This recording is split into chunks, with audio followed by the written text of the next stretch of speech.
Welcome back to the channel. Today we got a special episode.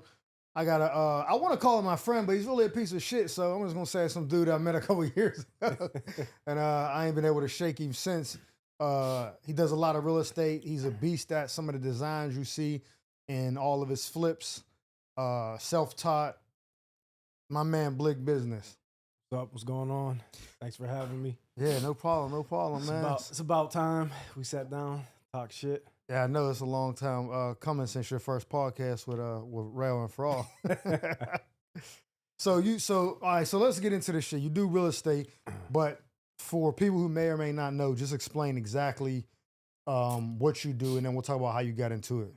I mean, I renovate mostly. I mean, that's where I specialize in to add value to properties I might purchase, and then decide either to keep them to rent or flip them, depending upon the market, depending upon the area, location. And that's just the gist of it. That's really I don't go into the. I mean, I don't dive too deep into it as far as over analyzing things.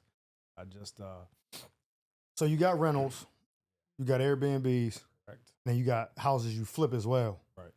So out of those three things, because you're not in no commercial real estate, Right. out of those three things that you do, renovating for rentals, the Airbnbs or the flips, what's the one that gives you the most like satisfaction out of it? I wouldn't say any of them. Just because any of them over the other one. Just because I treat it like an art. That's where I get my enjoyment from, the artistic side, creating. So I pretty much can create any of them similar, but the last one I did, the high end flip, gave me the most I guess the most money I was able to use to create what I wanted. All right, so and I say that because each one of them have a different. You got to approach it differently. Right. If you get in a house that you plan on renovating and then renting out, you may not want to or be able to put your touch on it because this is some shit somebody else is going to be living in, possibly damage it. So you don't want to put the best of the best for something that you have to replace or maybe hard to replace. Right. So, well, really, financially, it just comes down to the financial point. So it doesn't financially make sense to do a rental how I would do a flip because I'm not going to get the money back right away. Plus, people living in there are going to ruin things. Not necessarily. It could just be wear and tear over time. So financially, I might not get to put the twist that I want to put on it all. You know what I mean? yeah. So, and that's why I brought up saying is one more favorable for you because in an Airbnb, that's the thing I think will be most likely your favorite to do as far as because you could put the best of the best in it to a certain extent because it's still technically yours. Right. You know what I mean? And the people renting it usually aren't going to be damaged and shit. Well, unless you let Mike use it, then he going to have a Project X party. We'll get into that too. We'll get into that story too in a minute. But the Airbnb seems like the one where you can, because you still own it. Right. And at some point you could actually live in it. Those ones you rent, you're never going to live in that. Right. And the Airbnb also, I get to actually interior decorate afterwards, where the other ones. Yeah. So and then the flips, you don't really get the interior decorate at all. Right. And then you don't ever get to see that shit again. Right. But you are making somebody else, their life, you know what I'm saying? Do you give a fuck if you're making somebody else's life better or not? Nah, it's cool. It's cool to see, but if you ever see pictures online afterwards, you get to see what they did to it, and 9 times out of 10, it's not something that I like or I would have did. Like even my personal house when I sold that. I was about to say that. Yeah, you see, the girl that bought it tore out some things that I did, and I saw it online, her saying that she made it better or whatever, and she didn't like the old stuff. Designs change with time. Yeah. But she went back in time. Yeah, she went back to like the 70s. See, that's the thing, right? And I remember for like a small piece of my life when I was like really going to church because I thought I was going to get bodied in Iraq. so I remember, I don't know how the conversation came up, but the pastor was telling me a story. Well, not me personally, but just telling a story where he said, them prayers ain't work for you, I'll tell you that. Yeah, I'm home, but he said basically like if you give a car to somebody, a car, yeah. Like that was the example. You give a car to somebody and then they go out and they painted the car they want, they put different wheels on it, or they take the tint off and you're like, yo, what are you doing? he was like, that's how people treat religion. Like they want to say they're giving their life to God, but then complain when he's doing it the way he wants and not how they want it. It's like, well, you gave them that car, that's theirs now. They can do whatever they want with Right. it. Let them do, you know what I mean? It's like a lot of people give away cars and they want to control how you design it. That's what he said. And I remember thinking about that, like, damn. So when you sold the house, the business side of you should have like, I don't give a fuck what she does. Oh, and I But the don't. artistic side was like, yo, what are you doing? Yeah, see, honestly, I didn't care. I don't care what she did to it. But when I started to care was when she posted online and was like talking shit on the old shit that we.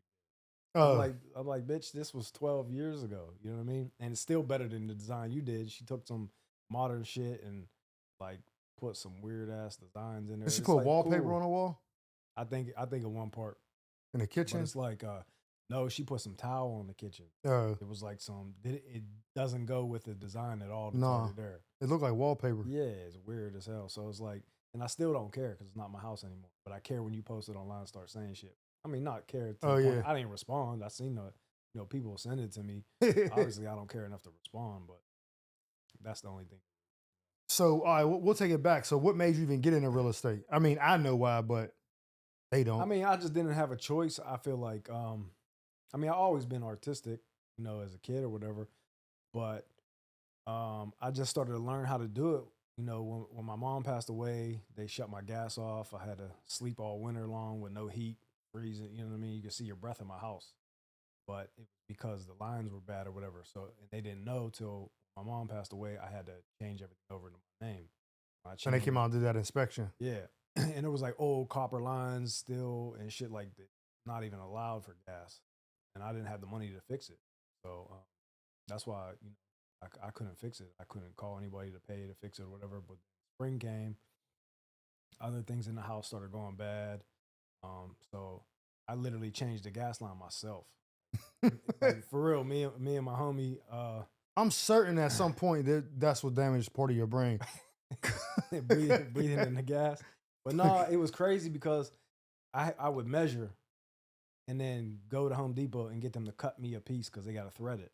Yeah. And then they thread it. I'd screw it in because I didn't know what the size or how far it was going to go in. Then screw it in, measure again, go back up, get an elbow. This shit was all crooked and like going like this up through the kitchen floor and all that. Like it took me like a couple of days. Left the basement door open while we was doing it so we didn't blow up. And then just got some the hand soap that foams up, put it on the things, turn the gas on, see if anything comes out. Did it like that. And then in the springtime, other shit in the house started falling apart. And I had friends that was in construction. So I would just call them like, yo, can you help me do this? You help me do this just a little bit at a time. Just started learning how to do it. Now, I already knew how to do shit with my hands anyway, pause, because my dad was a mechanic, so he'd always make me work for him all summer long when the other kids was sleeping in and shit. So I knew how to work.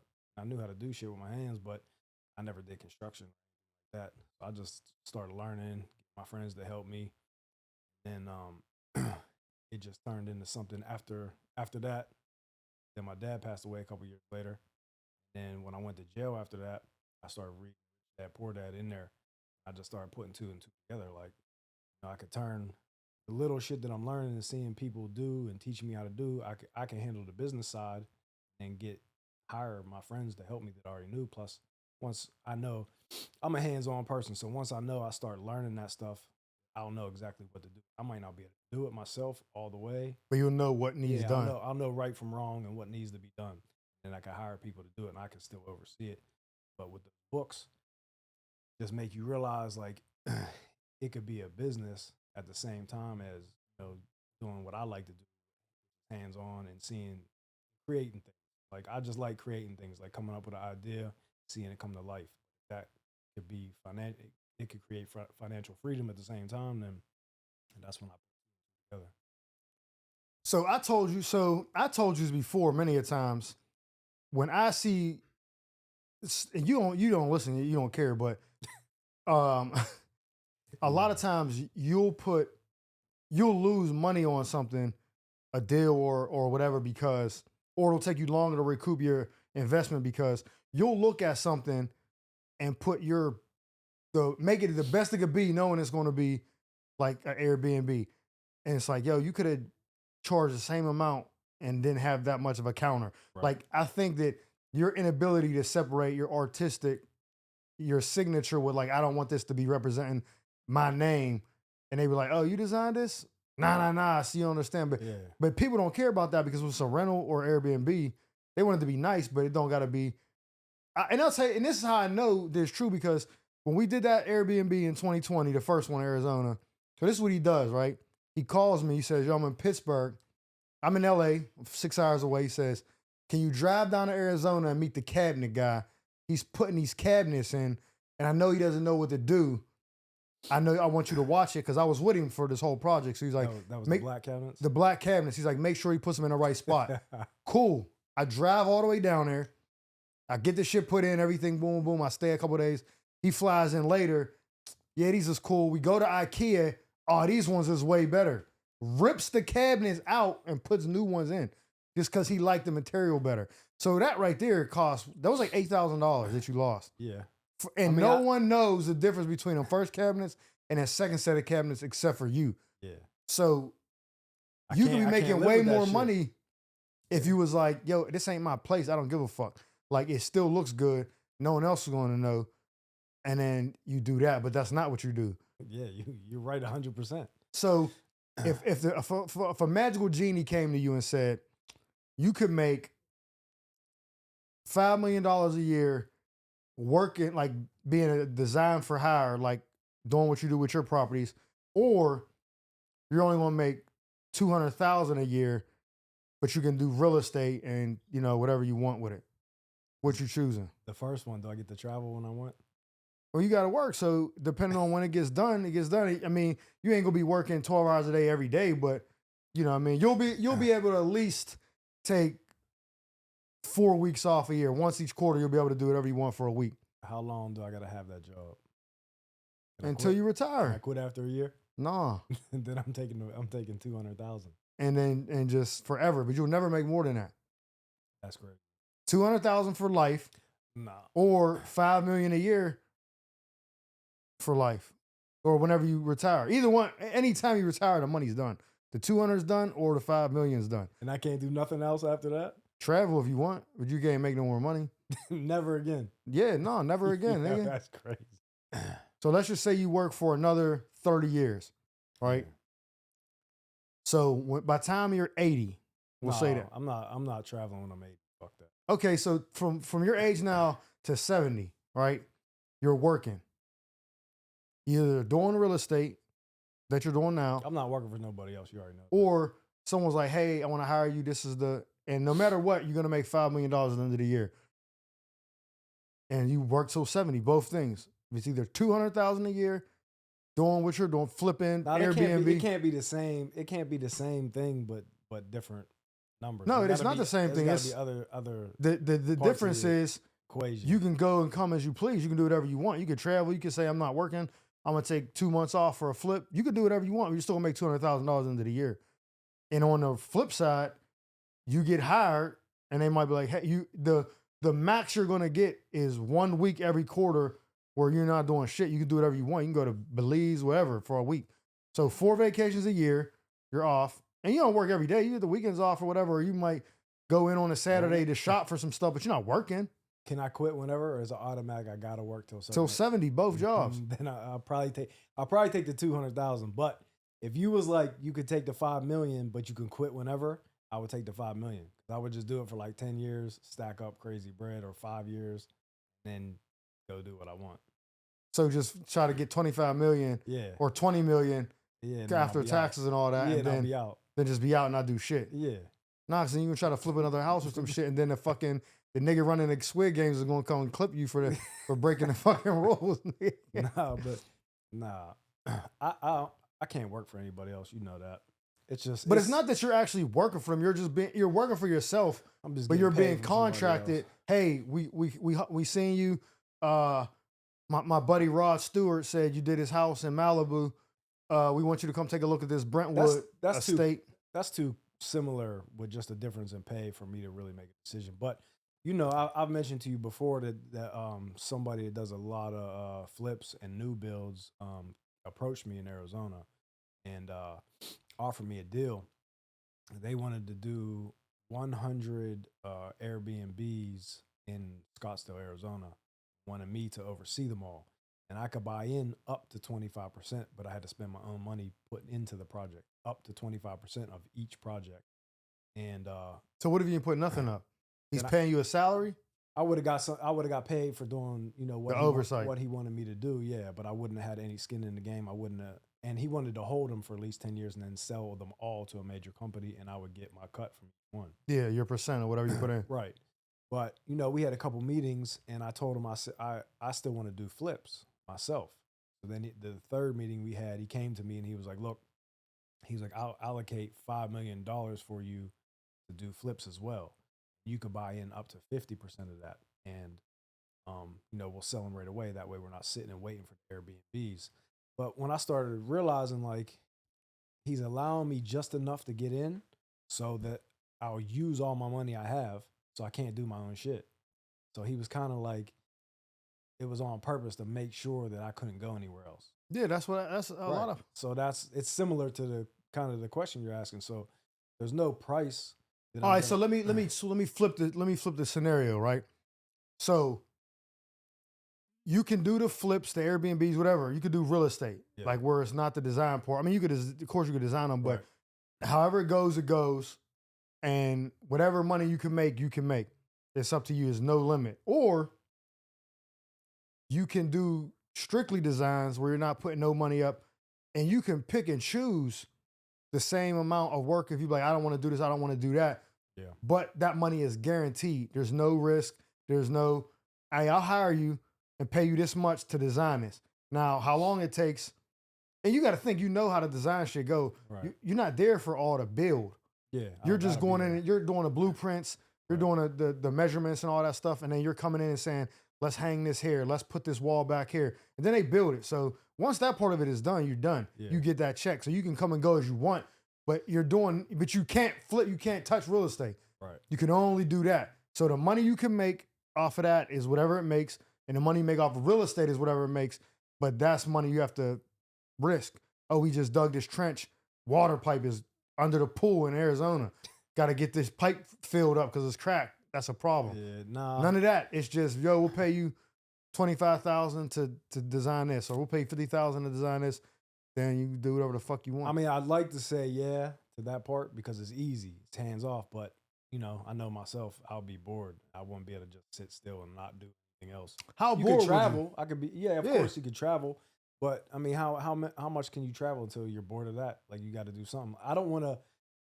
It's like somebody telling you, oh, you could get paid this amount of money to do one comedy show a year. That's it. How much is it? I don't know. That's like the teeter point. You got to figure out, like, is it? It's your question. Is it 1 million or is it 2 million? But you could, let's say, but you're living in LA. And they're going, and I'm only got to do one comedy show a year. But you can't write any other comedy for the rest of the year. You can't practice it. I can't do skits on Instagram or nothing? Nothing. I just live my life? Yeah. What is my cost? What am I taking this to do that? Yep. For 1 year. Yeah, but you got to do it for the rest of your life, like you asking me. Or till you're 70. I'm going to give you the realistic answer. If it's 5 million, then all you could do is just go to the gym and you can't practice what you truly love, though. I'm going to give you, so now, okay, I understand where you're coming from now a little bit. Just because you're taking away, like, I can't even do it for fun. Right. So here's the thing. If we were being realistic and it was like, I don't have to worry about no stardom, no play the Hollywood game, nobody got to touch on my cheeks for me to, get a role. None of that. Realistically, for me to be giving it up to only do it once a year. Something crazy, like 20 million. Probably like 15 million. Right. Because you pay me 15 million, I'll figure out something else I love. Yeah. 15 million, I'll find a new love. That's what I'm saying. That 5 million for me to just stop doing shit. Nah, like I could find something else too because I don't really, it just got to be something creative. As long as I can create, then I'm cool. Well, that's what the designing is. Right. Then you just, I can't create nothing else. Well, not real estate. Yeah, but okay, so that's fair.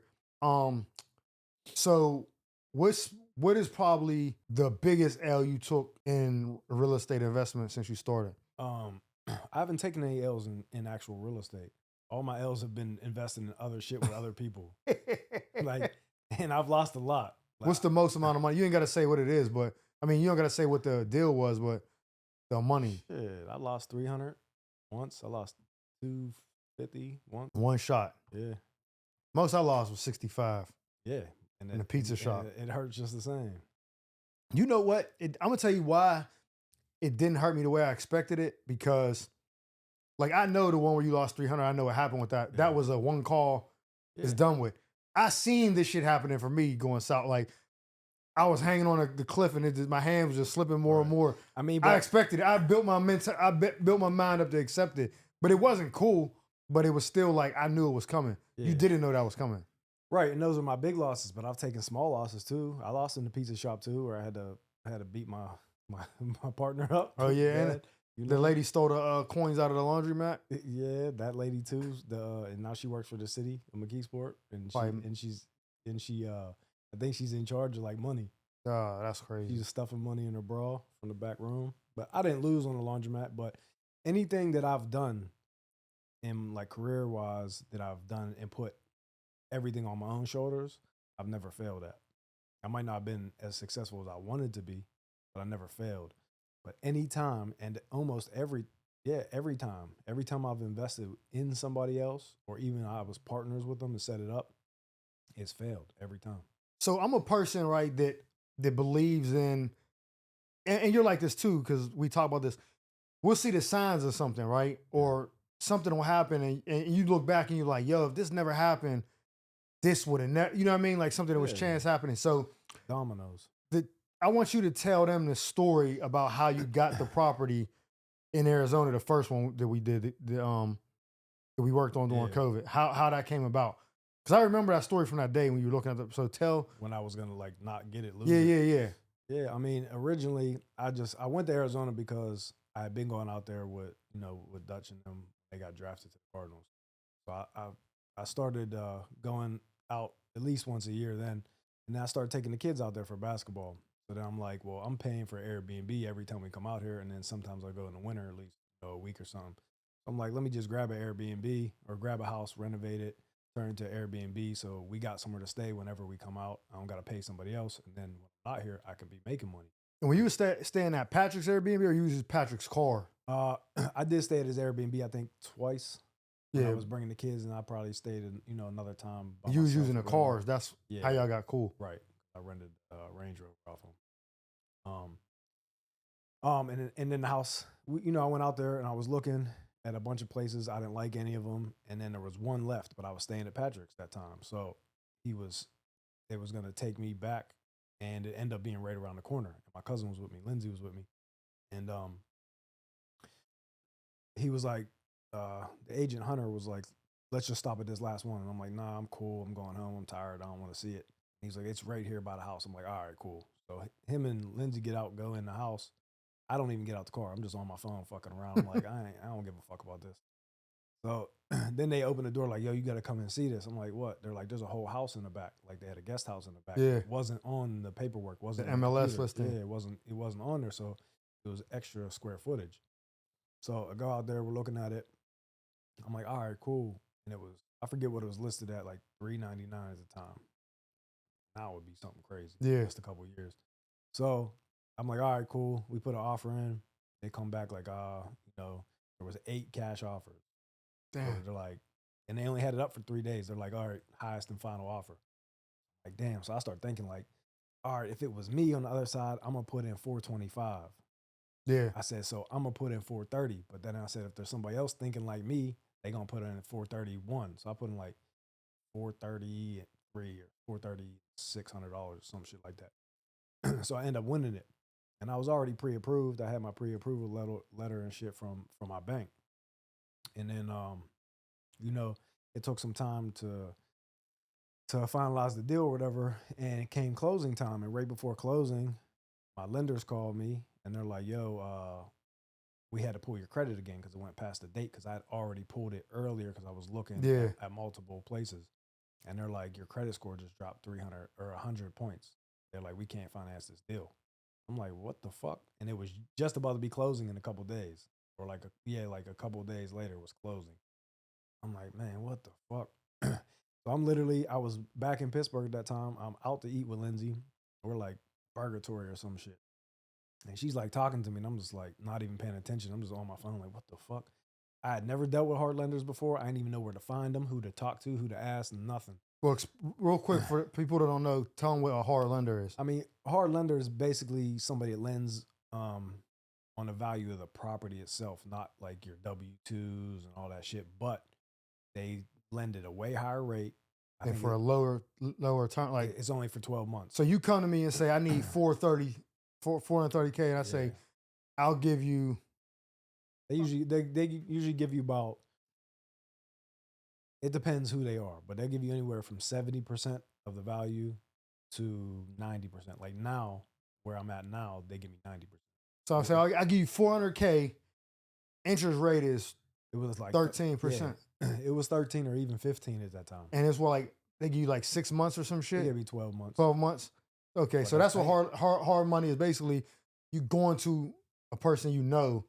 I mean, they're a person you know, but he's just not a bank. Yeah, it's private money. It's like a bookie. It's like a legal loan shark for real estate. Yeah, basically. Like a bookie. It's like cool. But they base it upon the value. So, and they're normally real estate based or backed. You know what I mean? Yeah, because they understand that. Yeah, so it ain't the mafia. If you lose, right? If you lose, like if the bank takes your property, the bank doesn't want you to fold on your notes. No, because they might be fucked too. They don't want the property. Yeah, but a hard money lender is usually real estate backed, so they don't mind taking your property. Because if you think about it, you put 30% down already. You might have made 6 months of payments, but they only lent to you 70%. So they're already up. If they take your property, they made a couple dollars. Yeah, they own a property for like 50% of the value, and they know what to do with real estate.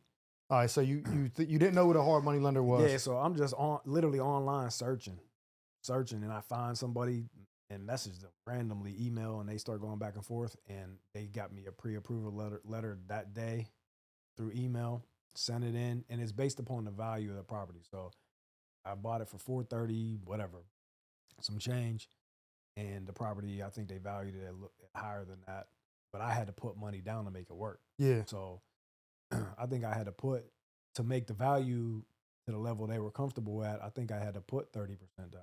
Yeah. On my own money. So we did that, and they ended up giving me, they just got to send their appraiser out, check everything and all that. Everything was cool.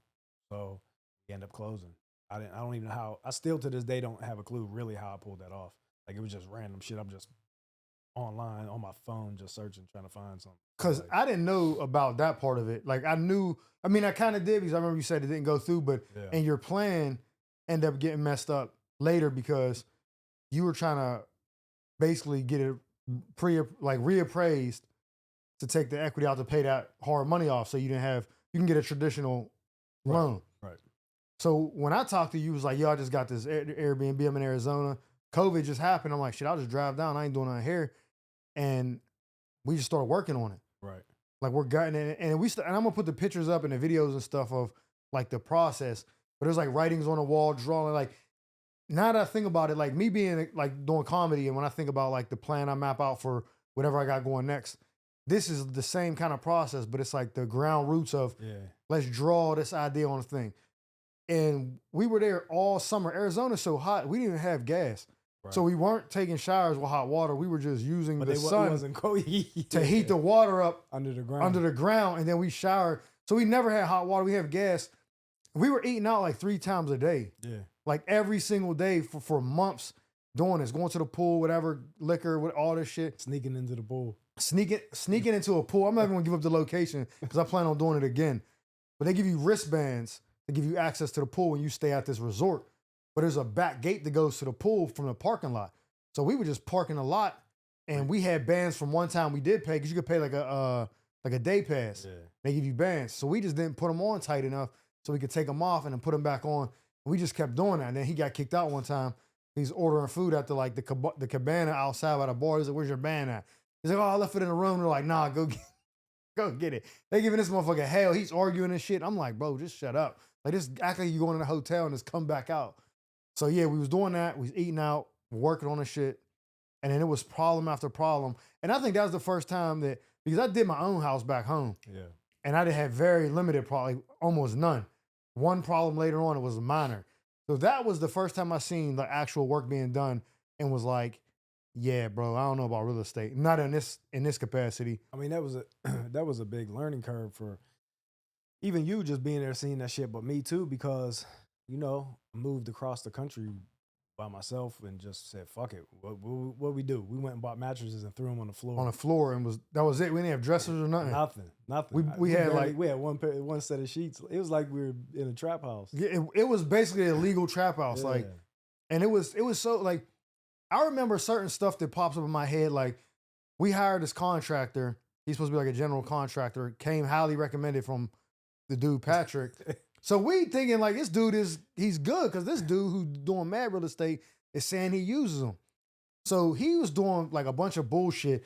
And I remember the one thing he did was in the guest house. They poured the concrete and everything for the shower, everything, and then something came up, and we found out that he ran a live electrical wire right under the drain of the shower. What I think I called another plumber and had it camera just to be safe because I felt like the And that's how you found the it? trap wasn't the trap. Well, I don't think we found it till we dug it up Oh yeah, that's what I'm saying. But 'Cause what I made felt- you dig it up? because I had somebody else camera it, and I just felt like the trap wasn't right. Like you know what I mean, you gotta Yeah. put a certain trap under the shower floor, and I think maybe we was putting water down to test it and it wasn't draining properly or whatever. Yeah. So when the guy cameraed it, he said the guy Oscar had capped it off or something with a rubber like top to it, didn't glue it or nothing. So he's like, man, and there was another Mexican dude. He was like, We gotta dig this all "Yeah, up. This ain't right." So I asked him how much to dig it up. When he dug it up, that's when we seen. And we all seen the electrical wire, and it was so. And I remember the one day. Now this is where we're different. Like, it's not my money, so I'm not gonna be as mad as fast. You was mad anyway. Yeah, I'm not gonna get as mad as fast because I don't have the same skin in the game. But we get there the one time, and he's telling him like, "Yo, you gotta paint," or I think he was painting the guest house or whatever. And he's like, "All right, we'll be back first thing in the morning to do it." And he starts to take while Blake's on the phone, he starts to pick up like the paint and all that to go put it in a car. Now he been leaving it there every day because they're coming back every day to do I it. knew he wasn't coming. So I was like, I know he's not coming back because he took the paint. So Blake asked him like, "Yo, what's going on?" He's like, "Nah, I'm gonna be back. I was just taking it with me." I was like, "You're never gonna see that dude again." So he don't come for forever. Then when he do come, he's saying something. And I just snap on him. What the fuck is you talking to? I'm going off. Blake is like, oh, I'm like, nah, man, what the fuck is wrong with this nigga, dog? Going crazy on him, Blake. And then once he's telling me to calm down, and it's not my money, I'm like, yeah, this is about to be bad for cuz. And then that was it. But then I got rid of him or whatever. But then remember, he would call me every week. Like, you got more work? Can I like? I'm like, bro, I wasn't answering none of his calls. He called me for years. Yeah, a year like 2 years, yeah. Every day though, or at least once a week. Just calling me like, bro, like what? We didn't leave on good terms. I ain't finished paying you because you didn't finish the job. Now you want more and you work? didn't. Not even did you not finish. You fucked it up. You fucked it up. It cost me more money. Yeah, because I had to redo, man. But and that was the first one. So there was a lot of lessons you learned from that. So you learned a lot of shit from that, good and bad. How do you think that helped you make less mistakes on the next 2 that you did in Arizona? Because you did 2 more after that. It helped. I mean, once you do all that kind of stuff and you see where people are going with things and how they fuck things up, you kind of you just can read the room better. You know what I mean? You could tell when the contractor. You just get better at weeding out contractors. Yeah. You see once they start little things or the mistake I made, and I didn't really make it because I went to Patrick's house and seen him doing the work. Yeah. But I seen the finished work. So I only seen, once they were painting and shit like that, I didn't really see behind the scenes. Yeah, the small detail. Right. So now the mistake I won't make is when I'm trying to find a new contractor, I'll go see a couple of their jobs and I want to see the one they're working on right now. Yeah. Like, you know what I mean? I don't want to see all finished product because you can't see shit behind the walls. You don't know what mistakes they made behind the walls. You know what I mean? That's when you go to these new builds, like all them pop-up houses the major companies do. They don't even insulate the walls. That's why you can hear shit from 2 rooms away. They don't put no insulation, but you can't see that. Yeah, You know when you're when you're just walking through somewhere, you can't see it. So I need to see. I can read people's energy better, but I want to go see their projects and see what they're working on right now. So we talked about this earlier, and I said we'll get back to it. You let your boy stay at the house. Say it was going to be him and like some chicks or We some should shit. have had him on. We should call him. We on live right now. Oh, funny as hell, bro. I swear. Bro, I can't find the picture though. from the cameras with all the people in the back when he had the turntable. So I'm a warm the story up, and then he calls me one day snapping. Yo, I can't really make out what he's saying. We had a young dude that year, 2020. These dudes were all from his neighborhood, these young kids. He kind of like took them on like he was an uncle. You know, he would bring them out to Arizona for basketball camp. They would do all this stuff. So that's how I met him, these 3 kids. Then at this point, this kid had graduated, was supposed to go to Arizona State. Now he's technically an adult now, but we still looking at him like a child. He's out there with us. He's helping with stuff. He's trying to find his way. You know, we kind of mentor him, especially Blake, because he's there. I'm back in LA now. And he says, can he bring like him and 2 other people to your property for like just chilling out? Yeah, nobody was there. So he hits me, but I'm back in Pittsburgh at that specific time. And he was like, yo, can me and, so he was in school. So he's like, can me and my homie bring 2 girls from the whatever team? We bring these 2 girls over. He's like, we're just going to go to the pool and we're not even going to go inside really. He's like, and then we got dinner after that in Scottsdale. So we're already going to be up that way. Like then after dinner, we're going back to campus to a party. I'm like, all right, cool. He said there's going to be 4 people there. Yeah. That's it. And they're not going inside really.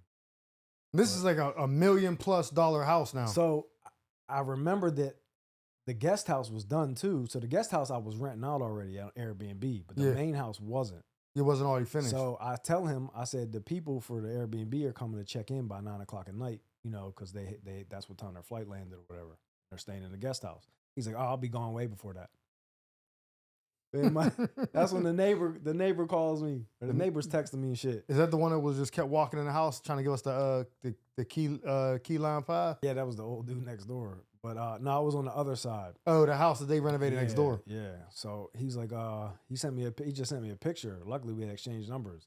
Sent me a picture of the street of mad cars, and he was like, "You having a party over there?" And I'm like, "Nah, I'm not even there. I'm in Pittsburgh." He's like, "It looks like somebody's having a party." I'm like, "What?" Now, are you thinking at this time that it's the guest house? No, I know they ain't there yet. It's not even that late yet. Oh shit! All right. Yeah, it's not even that late. So I'm like, damn. I'm like thinking it might be somebody else on the street because there's Airbnbs across the street. Yeah, the one across the street. I'm not like at first. I'm not even thinking it's my spot. And then he's like, nah, the music's loud as hell. I'm like, what? So I got cameras at that time. I can look in the backyard. Yeah. I'm like, what the fuck is going on? Log in, look on the cameras. There's like 60 people in the backyard. They got a live DJ with the table set up out in the backyard with the turntables and everything. 60 people in there. I'm like, yo, what the fuck? So I'm calling Mike. Don't answer his phone. So I tell the neighbor, like, yo, can you please go over there and tell them they got to get the fuck out? I'm snapping, but I can't get a hold of them. Yeah. So he goes in there. He's like, he texts me. He's like, oh, Mike's phone's dead. He's like, I told him the charger or whatever. I brought the charger over for him. I'm spazzing, snapping. So he's telling him, that's probably when I called you. Yeah, you called me. It was still happening when you called me. Right, because I can't do nothing about it. I'm in Pittsburgh, like, and it's later in Pittsburgh. So because no, matter of fact, you gave me his number and was like, call him and see if he answered from you because he won't know it's your phone number. Yeah. And I was like, all right. His phone's dead. And then I called and it was like, ain't nothing happening. So he told him to get out. So he was like, all right. Mike's like, yeah, all right. Tells the dude like he's gonna clear out or whatever. Yeah. They don't leave. Ain't nobody leaving. And he still never called you. Yeah, right. Then I talk to him. Then he calls me. I snap on him. I'm tripping on him. Still don't leave. He just makes everybody go in the house. And I can see it on camera that everybody just like ushers everybody into the house. And get away from the camera. Yeah. CCTV got so it's not loud and shit. You know what I mean? Then they're back outside. I see the people from the Airbnb come wheeling their luggage through the fucking backyard into the guest house. I'm like, yo, this is crazy. This shit, what's the movie called? Project X. Yeah, it was just like that. I sent you. Yeah, I seen it. Yeah. I was like, what the fuck? I don't know why I can't find that shit no more. I still got the picture of all the cars, but I don't got the picture from the cameras. Damn. And that could have been bad. Super bad. I could have lost my Airbnb rights right off of that. They could have shut me down. City could have fined me crazy up to $5,000 for loud noise and shit. Cause that was loud. Yeah, that shit crazy. Speakers and shit outside. That was crazy. Do you remember so when we was looking for pools for the first one, we go to this place and the dude, you know, anything you want to buy, something, a car, not a house, like a car, a microwave. They're gonna pitch you on all the best features of whatever it is. So we go to this place and we talking to this dude. And I'm a real like analytical person. So when someone says something, I look at it and like start breaking it down in my head to understand why he even said that. We go to, he's talking about the pools. And he's like, yo, these pools got lights in them. So you can use it at night. We're like, yeah, cool. Most house pools got lights. He's like, these are the brightest lights in any pool. You can see them from the moon or from space. Like that. He said you can see these lights from space. And part of my head was like, why do I want lights that you can see from space? That's totally pointless, for one. And two, how the fuck do you know? You think somebody went to fucking space and was like, just yeah, to test pool lights out. To test pool lights out? Bitch, stop lying to us, motherfuckers. Because remember that pool was like 42 grand. It was some crazy shit. Shit. The next year when I did the next pool, way smaller, way less features, it was 60 something. Yeah, but at that time when that price was way off, but he was trying to sell us on like, bro, you can see these lights from space. I was like, bro, what? And I remember I couldn't even like just bite my tongue and just be like, oh, okay, that's cool. I was like, what are you talking about, bro? How do you know? He's like, oh, that's what they say in the brochure. Shut your ass up, man. Talking about some lights from space. Bars. So, all right, so you did those Airbnbs. Are they going the way you thought they was going to go when you started them? That's the best one. It's doing really the first well. one. Yeah, it's doing, but that's because it has the most space in the backyard and everything like that. Then the next one I did has been doing really well too. It's not as modern inside, but both have the same amount of bedrooms. But that first one has a guest house, so still the same amount of bedrooms, but you have 2 kitchens to separate people. So that one does the best. Obviously, after COVID and there's no free money coming out anymore, Airbnbs dropped. And right after COVID, everybody was, or even during COVID, people were spending money to travel inside the U.S. because they couldn't leave. So they still wanted Arizona was a place that was... Right. And it was open. It was open. You didn't even really have to wear a mask. Unless you went to the W Hotel, then you had to wear it. And then you had to wear the mask in the pool. In the pool, but not if you got a section. Not if you had bottles. I was so pissed when they told me that. Yeah. If you got bottles, you don't have to wear no mask. But the dude, when he did this, when that dude was saying that, he was like, you gotta wear a mask if you're in a pool. And I told him like, bro, I'm not wearing the mask while I'm swimming. Yeah, it's crazy. And he was like, okay, that's fair. And he walked away. And I remember telling that joke on stage, like, that really happened. I was like, I was surprised he believed me because we all know black people can't swim. Like, like you just gonna believe, like I'm swimming. You know, I mean, I really can't swim, but I played on the stereotype. But it was just funny because he was like, oh, yeah, you got a good point. Like, what are you talking about? But, yeah, if you were swimming, you could take it off. But if you're just standing in the pool, you had to have it on. But if you got a cabana, you didn't have to wear it at all. At all. I was like, yeah, okay. But yeah, you said, so a lot of people were traveling there because of that. So everybody was traveling, and Arizona was a place that really nothing was shut down. So a lot of people were coming there, so it was crazy as far as Airbnbs. But then once everything else opened up, people were able to start traveling outside the country again, kind of slowed down. But really what made it slow down is when I opened that first one, there was 9,000 Airbnbs in Scottsdale. By the next year, there was 18,000. So it doubled in 1 year. Damn. So, you know what I mean? It's just money's going to drop. Plus, nobody was getting that free government money. They were handing out them $1,200 checks. That stopped too. You think it'll balance back out at some point? It just has pivoted. So, it's away from just having nice properties, nice Airbnbs now it's destination or an experience. So the ones that are doing really well now are like an experience themed Airbnb. Like a lot of people will go.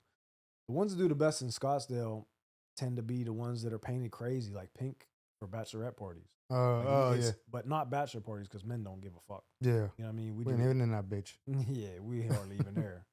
It is the pregame before we go out or bring bitches back afterwards, whatever. But the bachelorette parties, they want picture photo ops. Yeah, they're doing for the aesthetics. Yeah, they want all the photos in the world, all the selfies in the world. So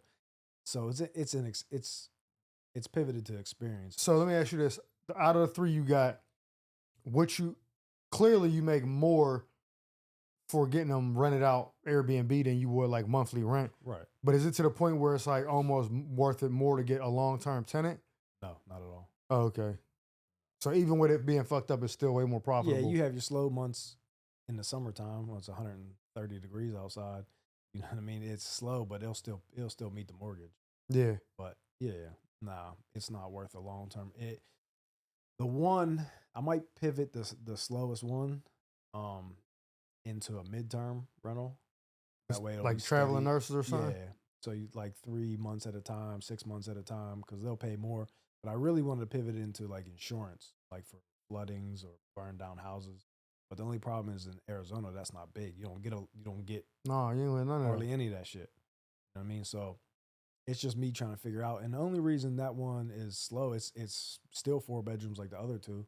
It's still designed nice and it has a bigger kitchen and it still has a pool, but it has a small backyard. So you don't have as much room for No, for photo ops and shit like that. And it doesn't picture as well because there's not a big backyard. So when you're first, I know you said, why you got into real estate, like you start learning it because your mom.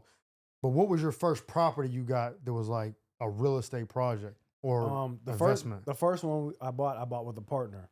It was in McKeesport. We ended up getting it at tax sale, and that was or like the county Share sale. yeah. And it was unseen. You can't inspect it. You can't go in. None of that shit. So we got it for like only $9,200, and then we put like 3,000 into it. But neither one of us really knew what we was doing then either. So like we redid the kitchen, painted it. We did all the shit ourselves.